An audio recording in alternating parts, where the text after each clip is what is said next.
بسم اللہ الرحمن الرحیم۔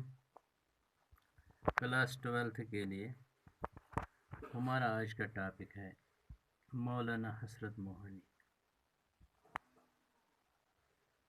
مولانا صاحب کے بارے میں کسی نے کیا خوب کہا ہے، جب حسرت کی شاعری کا راگ چھڑتا ہے تو موسیقی بھی ان کے راستے میں آنکھیں بچھاتی ہے۔ اور اسی شاعر کے بارے میں آج ہمیں اس کی حالات زندگی اور شاعرانہ خصوصیات پڑھنے ہیں۔ حالات زندگی میں ہم پہلے دیکھتے ہیں، حسرت موہانی پورا نام تھا اس کا سید فضل الحسن اور تخلص تھا حسرت۔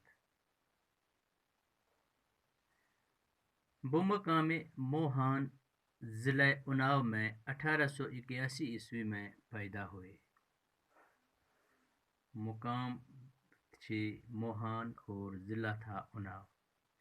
زمانہ کے رواج کے مطابق عربی اور فارسی کی تعلیم مولانا غلام موہانی سے گھر پر ہی حاصل کی۔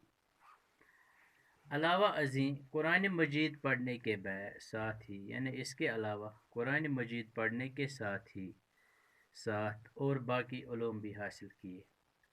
ابتدائی تعلیم کے بعد فتح پور سے انٹرنس پاس کیا، بعد میں علی گڑھ کالج میں تعلیم حاصل کرنے لگے۔ 1903 میں بی اے کی ڈگری حاصل کی۔ اس دوران ان کی ملاقات سجاد حیدر یلدرم، مولانا شوکت علی، قاضی تلمذ حسین گورکھپوری، سید ابو محمد خان بہادر سے ہوئی۔ انجمن اردو معلیٰ ایک انجمن بنائی گئی جس کی بنیاد سجاد حیدر یلدرم نے ڈالی تھی۔ اس انجمن میں پہلے حسرت ممبر اور بعد میں سیکرٹری کے طور پر کام کرتے رہے۔ رسالہ ایک میگزین جس کا نام تھا اردو معلیٰ ہی میں انہوں نے اپنی جوشیلی تحریریں چھپائیں جو حکومت وقت کو سخت ناپسندیدہ تھیں۔ حسرت کی شادی 1899 میں نشاط النساء کے ساتھ ہوئی، اس کا نام تھا نشاط النساء اس عورت کا۔ حسرت کو ادب اور شاعری کے علاوہ سیاست سے گہرا تعلق تھا۔ وہ آل انڈیا کانگریس کمیٹی کے ممبر بھی تھے۔ اس سلسلے میں انہوں نے گاندھی جی، جواہر لال، لوک مانیہ تلک وغیرہ جیسے رہنماؤں کے ساتھ ہندوستان کی آزادی کی جدوجہد میں سرگرم حصہ لیا۔ یہ حسرت ہی تھے جنہوں نے 1930 میں بہت پہلے کانگریس کے اجلاس میں ہندوستان کی مکمل آزادی کا ریزولوشن پاس کیا تھا۔ انہیں متعدد بار جیل بھی جانا پڑا اور آخرکار 13 مئی 1951 کو حسرت کا انتقال لکھنؤ میں ہوا۔ شاعرانہ خصوصیات میں اردو غزل کی تاریخ میں حسرت کی حیثیت قدیم و جدید کے درمیان ایک کڑی کی سی ہے۔ وہ کلام میں عشق و عاشقی کی واردات کے ساتھ ساتھ سیاسی خیالات کی ترجمانی بھی کرتے ہیں۔ اردو شعر و ادب میں حسرت کمال کا درجہ رکھتے ہیں۔ انہوں نے اردو لٹریچر کی نہایت گراں قدر خدمات انجام دی ہیں۔ خصوصاً اردو شاعری پر ان کا احسان عظیم ہے۔